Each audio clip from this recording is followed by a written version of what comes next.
तो दोस्तों कैसे हैं आप लोग। मेरा नाम है आकाश और आप देख रहे हैं टेक इन्फिनिटी। तो चलिए शुरू करते हैं fourth episode daily tech news का। तो सबसे पहली बात, Redmi earbuds S true wireless earphones India में लॉन्च हो चुके हैं और उनका प्राइस है 1800 रुपये। तो चलिए देखते हैं इन ईयरफोन्स की क्या क्या खूबियाँ हैं।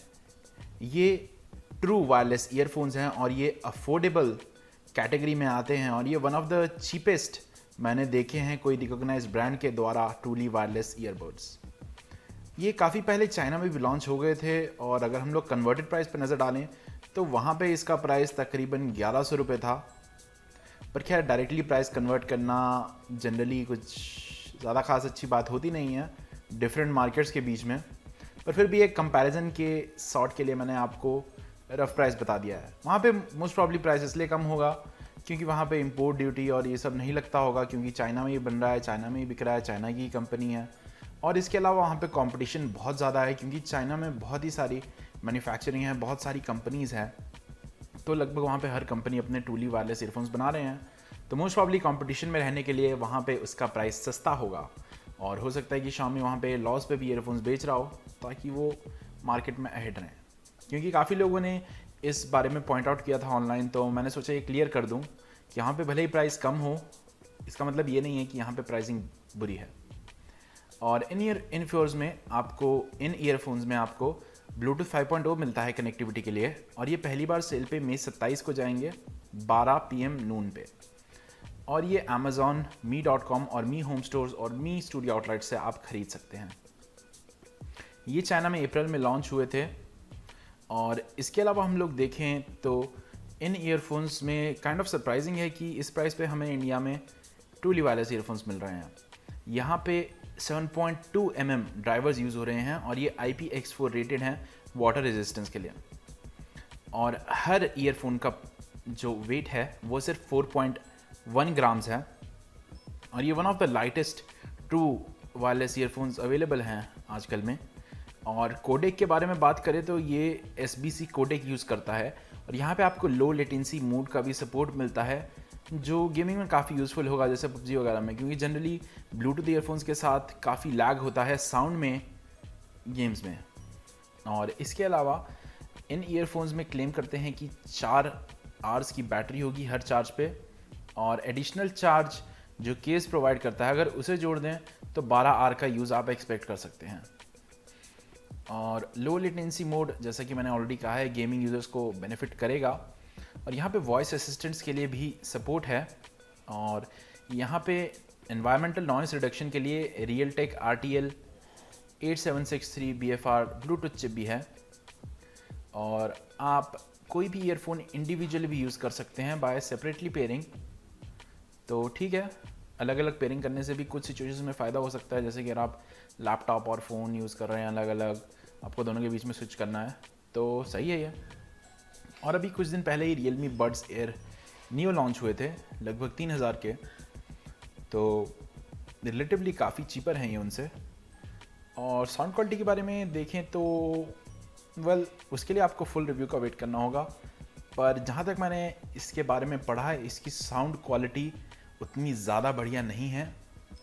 तो अगर आप रियली म्यूज़िक फ़ैन हैं तो आपको मेरे ख्याल से वायर्ड ईयरफोन्स के साथ ही जाना चाहिए।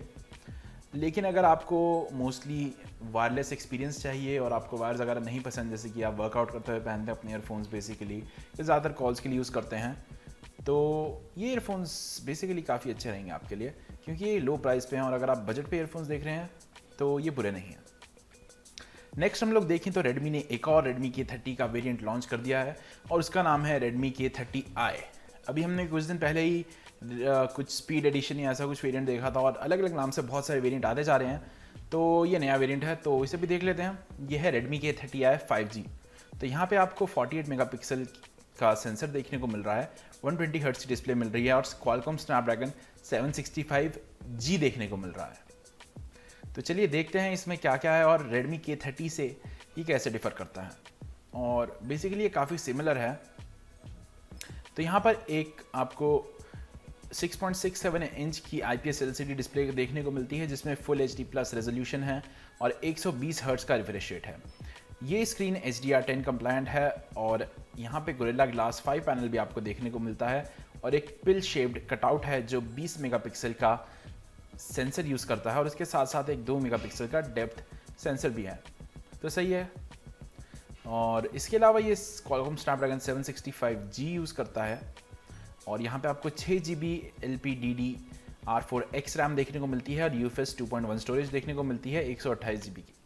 यहाँ पे एक 45 mAh की बैटरी भी है और आपको यहाँ पे 30 वाट की फास्ट चार्जिंग भी मिलती है। यहाँ पे एक क्वाड कैमरा सेटअप है जिसमें सबसे मेन जो कैमरा है सबसे ज़्यादा मेगापिक्सल का वो है 48 मेगापिक्सल और यहाँ पे f/1.79 अपर्चर देखने को मिलता है और 1.6 माइक्रो लार्ज पिक्सल साइज भी देखने को मिलता है। ऐसा कहा जा रहा है कि ये सोनी का लेंस है। अगर आप याद करें तो जो Redmi K30 था वहाँ पे एक 64 मेगापिक्सल का मेन लेंस था और बाकी 3 जो लेंस है वो सिमिलर ही हैं क्वाड कैमरा सेटअप में। तो ये जो 48 मेगापिक्सल का प्राइमरी सेंसर है इट इज़ अकम्पनीड बाय एक 8 मेगापिक्सल का अल्ट्रा वाइड सेंसर, 5 मेगापिक्सल का सुपर मैक्रो लेंस और 2 मेगापिक्सल का डेप्थ सेंसर।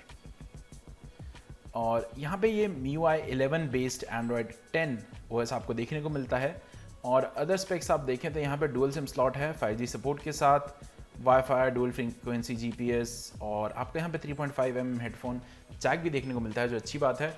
USB-C है और speaker smart P loud speaker जैसा कुछ है और Xiaomi क्लेम करता है कि यहाँ पे हाई रेस ऑडियो सपोर्ट भी है, पर ज़्यादा कुछ इंप्रेस होने की बात नहीं है। ये डेफिनेटली जो पुराने फ़ोन्स हैं, जो अदर फ़ोन्स हैं, उनसे ऑडियो एक्सपीरियंस में बेटर होगा, पर LG के जो डेडिकेटेड क्वाड डैक के साथ फ़ोन्स आते हैं उतना हाई आपको रेजोल्यूशन यहाँ पे ऑडियो में देखने को नहीं मिलेगा। ये बेसिकली Qualcomm के जो नए डैक आते हैं, हर फ़ोन में एक डैक होता है, तो बेसिकली वो ज़्यादा अच्छे हैं और Xiaomi कुछ सॉफ्टवेयर में ट्वीक्स करके इसे हाई रेज बोल देता है, जैसे उन्होंने Redmi के 20 Pro के साथ किया था, पर एक्चुअल में उतना हाई रेज नहीं है, सिर्फ एडवर्टीजमेंट के लिए है। और इसका प्राइस लगभग 1900 युआन है जो कि हुआ $262 और जो 6+128 GB का वेरिएंट है उसका प्राइस 2000 युआन है जो कि हुआ $280। तो जैसा कि आप लगभग एस्टिमेट कर सकते हैं इन वेरिएंट्स का प्राइस लगभग 20,000 के आसपास हो रहा है जो बड़ा वाला वेरिएंट है और यहाँ पे सिर्फ ब्लू और वाइट वेरिएंट से भी देखने को मिल रहे हैं और ये हो सकता है इंडिया में देखने को ना मिले क्योंकि ऑलरेडी हमें पोको X2 देखने को मिल गया था जो कि एक रीब्रांडेड Redmi K30 था। तो मेरे ख्याल से Xiaomi उसी पे फोकस करना चाहेगा और 1-2 हज़ार के डिफरेंस, 500 रुपये के डिफरेंस के लिए ये नया डिवाइस नहीं निकालेगा, पर देखते हैं खैर क्या होता है। और अब एक और फ़ोन है जो हो सकता है इंडिया में लॉन्च हो जाए, वो है Realme X50 Pro Player Edition और नाम से ही आप देख सकते हैं ये बेसिकली गेमर्स की तरफ है फ़ोन और यहाँ पे आपको latest Qualcomm Snapdragon 865 system on chip देखने को मिलता है और ये एक 5G मॉडल है। ये 90 हर्ट्ज़ की डिस्प्ले के साथ आता है और यहाँ पे ऑक्टा-कोर प्रोसेसर है जैसे कि मैंने ऑलरेडी आपको बताया। यहाँ पे क्वाड ईयर कैमरा सेटअप है और डॉल्बी एटमॉस है और हाई रेज ऑडियो टेक्नोलॉजी भी है। और आगे आप देखें तो यहाँ पे एक टेक्टाइल इंजन और 4D गेम वाइब्रेशन सेंस 2.0 भी आता है और यहाँ पर आपको वेपर चेंबर भी देखने को मिलता है कूलिंग के लिए और मल्टी लेयर सॉलिड ग्रेफाइट है थर्मल मैनेजमेंट के लिए। और प्राइस देखें तो प्राइस मेरे ख्याल से इस फ़ोन का सबसे बढ़िया फीचर कह सकते हैं आप, क्योंकि इसका प्राइस लगभग 2700 CNY है जो लगभग इंडियन रुपीज़ में 28,700 रुपये हुआ 6GB वेरिएंट के लिए, जबकि 8GB का जो वेरिएंट है उसका प्राइस लगभग 32,000 रुपये है और जो 12GB रैम वाला वेरिएंट है उसका प्राइस 35,000 रुपये है। और ये सिल्वर और ब्लैक कलर में हमें देखने को मिलता है और ये ऑलरेडी चाइना में इसके प्री ऑर्डर शुरू हो चुके हैं। ये डुअल सिम डिवाइस है और Android 10 रन करता है Realme UI के साथ और यहाँ पे देखने को मिलती है आपको 6.44 इंच की फुल HD प्लस डिस्प्ले जो कि एक सुपर एमोलेड डिस्प्ले है और इसका एस्पेक्ट रेशियो 20:9 है और 90 हर्ट्ज़ की रिफ्रेश रेट है। तो ये काफ़ी अच्छी देखने वाली बात है कि यहाँ पर आपको एक एमोलेड डिस्प्ले देखने को मिल रही है, क्योंकि जनरली मुझे पर्सनली एमोलेड डिस्प्ले पसंद आती है क्योंकि उसमें रिच ब्लैक कलर्स होते हैं और उसमें आप ऑलवेज ऑन डिस्प्ले भी यूज़ कर सकते हैं बिना किसी दिक्कत के ज़्यादा बैटरी को खपाए। और Adreno 650 GB है यहाँ पे गेमिंग के लिए और up to 12 GB of LPDDR5 RAM भी है। इस फ़ोन में क्वाड कैमरा सेटअप आता है जिसमें है 48 मेगापिक्सल का primary Sony IMX586 sensor with f/1.8 lens, और यहाँ पर एक 8 मेगापिक्सल का सेकेंडरी सेंसर भी है f/2.3 ultra wide angle lens, और इसके अलावा फील्ड ऑफ व्यू इसका 119 डिग्री है। 2 मेगापिक्सल का टर्शरी डेप्थ सेंसर है जिसमें f/2.4 लेंस है, और 2 मेगापिक्सल का क्वाटरनरी सेंसर है f/2.4 मैक्रो लेंस के साथ। और सेल्फीज़ के लिए यहाँ पर एक आपको देखने को मिलता है 16 मेगापिक्सल का सोनी का सेंसर, और इसके साथ साथ आपको एक 2 मेगापिक्सल का डेप्थ सेंसर भी मिलता है पिल शेप्ड नॉच में। पिल शेप्ड नॉच या पंच कटआउट कह सकते हैं आप उसे, नॉच नहीं है वो रियली। और यहाँ पर आपको 128 GB की UFS 3.1 स्टोरेज देखने को मिलती है, पर बुरी बात यह है कि आपको यहाँ पर माइक्रो SD कार्ड स्लॉट का एक्सपेंशन नहीं मिलता है, जो कि मुझे पसंद नहीं आया। इसके अलावा यहाँ पे 4G LTE और 5G तो है ही, और एक और अच्छी देखने वाली जो हाईलाइट बात है वो है यहाँ पे Wi-Fi 6 जनेया Wi-Fi का सर्टिफिकेशन है, वो भी हमें स्मार्टफोन में देखने को मिलता है, और Bluetooth 5.1 है, USB-C पोर्ट है, और इसके अलावा जो नॉर्मली सेंसर्स होते हैं वो सब तो है ही, पर मैं उनका फिर भी नाम ले लेता हूँ। एक्सीलरोमीटर है, एम्बिएंट लाइट सेंसर है, जायरोस्कोप है, मैग्नेटोमीटर है और प्रॉक्सिमिटी सेंसर है। और इस फ़ोन में आपको इन डिस्प्ले फिंगरप्रिंट सेंसर भी देखने को मिलता है, और ये आपको 4100 mAh की बैटरियाँ देखने को मिलती है 30 वाट की super dart fast charging support के साथ। और फ़ोन की आप मेजरमेंट्स देखें तो यह है 159 बाय 74.2 बाय 8.9 मिलीमीटर्स, तो बेसिकली इसकी थिकनेस 8.9 मिलीमीटर्स है। तो स्पेसिफिकेशंस और बैटरी के हिसाब से ये थिकनेस ज़्यादा बुरी नहीं है, और इसका वेट 209 ग्राम्स है। तो ओवरऑल ये काफ़ी वेल बैलेंस डिवाइस लग रहा है मुझे, और गेमर्स के लिए स्पेशली ये वाला फ़ोन काफ़ी अच्छा है क्योंकि इसकी डिस्प्ले काफ़ी बढ़िया है, प्रोसेसर इसमें टॉप नॉच है, और UFS 3.1 की फास्ट स्टोरेज है, रैम भी ये लेटेस्ट जो आजकल चल रही है वो वाली यूज़ कर रहे हैं। तो इस डिवाइस के लिए मैं रियली एक्साइटेड हूँ, और मैं होप करता हूँ ये इंडिया में जल्द ही लॉन्च हो। और अगली न्यूज़ पे हम जाएँ तो नेटफ्लिक्स ने फ्री अपग्रेड शुरू कर दिया है अपने स्टैंडर्ड और प्रीमियम प्लान्स के लिए 30 दिन के लिए इंडिया में। तो बेसिकली इसका मतलब ये है कि अगर आप देखिए इसमें 4 ऑप्शन आते हैं इंडिया में नेटफ्लिक्स के। एक तो मोबाइल वाला ऑप्शन होता है, एक बेसिक, एक स्टैंडर्ड और एक प्रीमियम। तो बेसिकली इनका मतलब ये है कि अगर आप स्टैंडर्ड ऑप्शन खरीदते हैं और आपका नया अकाउंट है तो फ्री में नेटफ्लिक्स आपको पहले 30 दिनों के लिए अपने प्रीमियम टियर पे मूव कर देगा, और अगर आप बेसिक टियर लेते हैं तो ये आपको स्टैंडर्ड टियर पे मूव कर देंगे। तो बेसिकली 30 दिन के लिए आपको एक ऊपर वाला टियर दे देंगे। अगर आप प्रीमियम लेते हैं तो सबसे मैक्सिमम टियर ही है, और प्रीमियम पे ही आप रहेंगे। तो मैं सुझाव दूंगा अगर आपको प्रीमियम टियर भी चाहिए तो भी शुरू में स्टैंडर्ड टियर ही लें, क्योंकि आपको फ्री में 30 दिन के लिए तो मैक्सिमम जो प्रीमियम टियर है वो मिल ही रहा है। और प्राइसिंग की बात करें तो ये न्यू नेटफ्लिक्स मेंबर्स के लिए ही है, और 499 का यहाँ पे आपको बेसिक पैक देखने को मिलता है जिसमें आपको HD रेजोल्यूशन नहीं देखने को मिलती है, और 650 का यहाँ पे आपको एक स्टैंडर्ड नेटफ्लिक्स प्लान मिलता है जिसमें आप 2 डिवाइसेस यूज़ कर सकते हैं, और उसके अलावा यहाँ पे आपको HD रेजोल्यूशन का सपोर्ट मिलता है। और प्रीमियम में आपको अप टू अल्ट्रा HD का सपोर्ट देखने को मिलता है, और आप इसमें लगभग 4 डिवाइसेस यूज़ कर सकते हैं। तो अच्छी बात है, ये प्रमोशन रन रहा है। पहले एक प्रमोशन रन हो रहा था कि 5 रुपये में नए यूज़र्स को पहला महीना मिलेगा, वो काफ़ी अच्छा ऑफ़र था, पर ऐसा लग रहा है कि नेटफ्लिक्स ने उसे फेज़ आउट कर दिया है और अब सिर्फ यही वाला ऑफ़र देखने को हमें मिल रहा है। और नेक्स्ट पे देखें तो काफ़ी टाइम से मैं सोचता था कि कोई भी बंदा पोस्टपेड क्यों ले रहा है अगर प्रीपेड में उसे सस्ते में ज़्यादा अच्छे फीचर्स मिल रहे हैं, क्योंकि जनरली जो आपको फीचर्स मिलते हैं पोस्टपेड में 500-600 रुपये में, वैसे ही काफ़ी सिमिलर आपको फीचर्स मिल जाते हैं 500 रुपये में लगभग 3 महीने के लिए। खैर आजकल प्राइस बढ़ गए हैं तो कम टाइम के लिए मिल रहे हैं, पर फिर भी पोस्टपेड लेने के लिए मुझे पर्सनली कुछ ज़्यादा खास यूज़ नहीं लग रहा था, क्योंकि प्रीपेड सस्ता पड़ता है और आप जब चाहें, जब आपको लगता है कि आपको कुछ दिन के लिए फ़ोन नहीं यूज़ करना है, तब आप अपना प्रीपेड का जो है वो रिचार्ज ना कराएं। तो वो भी सही था, पर अब भारती एयरटेल रीजंस दे रहा है अपने यूज़र्स को कि वो पोस्टपेड पे स्विच करें और पोस्टपेड ही यूज़ करें। तो ऐसा क्यों है? उन्होंने प्रायोरिटी देना शुरू कर दिया है 4G नेटवर्क सर्विस पे अपने पोस्टपेड सब्सक्राइबर्स को, और ऐसी हमने सिमिलर चीज़ हमने वोडाफोन में भी देखी है, उसके बारे में बात करते हैं। तो आजकल सब लोग लगभग घर पे बैठे हैं और बैठ के मस्त अपना 4G चला रहे हैं, डेटा यूज़ कर रहे हैं, तो डेटा कंजम्पशन बहुत ही ज़्यादा बढ़ गया है। तो इसका रिज़ल्ट क्या है कि अब डेटा स्पीड्स काफ़ी कम हो गई हैं हैवी डिमांड की वजह से, और इंडिया में इतना कुछ ज़्यादा स्ट्रॉन्ग नेटवर्क है नहीं, तो हर बंदे को स्पीड अच्छी नहीं मिल रही है। पर एयरटेल ने अब अपना दिमाग लगाया है और उन्होंने प्रायोरिटी 4G नेटवर्क स्कीम निकाली है।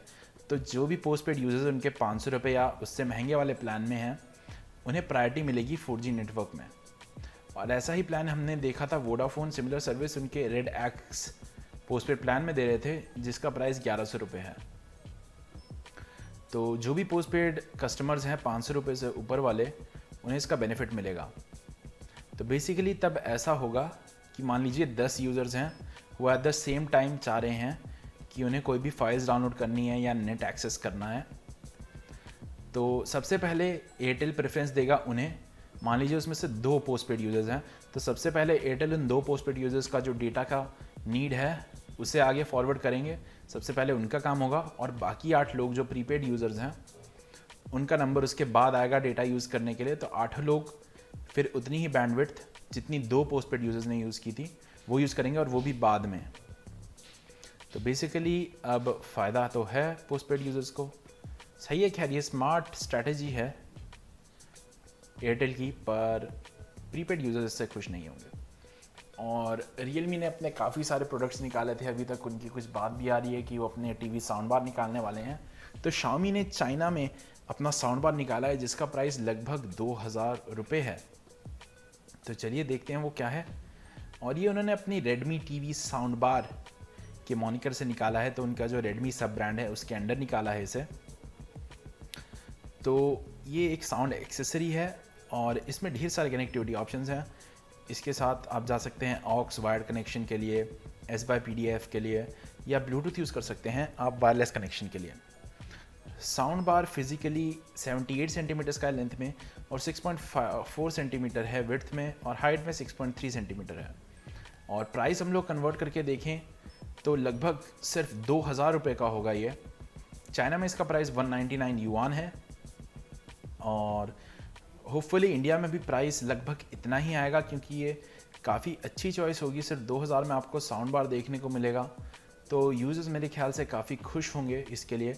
और ये जो साउंड बार है इसमें 2 30 वाट के स्पीकर्स आते हैं, और इसमें आपको डक्ट टाइप साउंड कैविटी भी मिलती है, तो अच्छी बात है ये। और मैं आशा करता हूँ कि जल्द ही, जैसे कि रेडमी के ईयरबड्स लॉन्च हुए, ये रेडमी का साउंड बार भी इंडिया में लॉन्च हो। तो चलिए इस वीडियो के लिए इतना ही। अगर ये आपको वीडियो पसंद आए तो लाइक ज़रूर करें, और ऐसी और वीडियोस देखने के लिए सब्सक्राइब करें, और साथ ही साथ नोटिफिकेशन बेल आइकन दबाएं, ताकि जैसे ही मैं कोई भी नई वीडियो निकालूं तो आपको जल्द से जल्द नोटिफिकेशन आ जाए।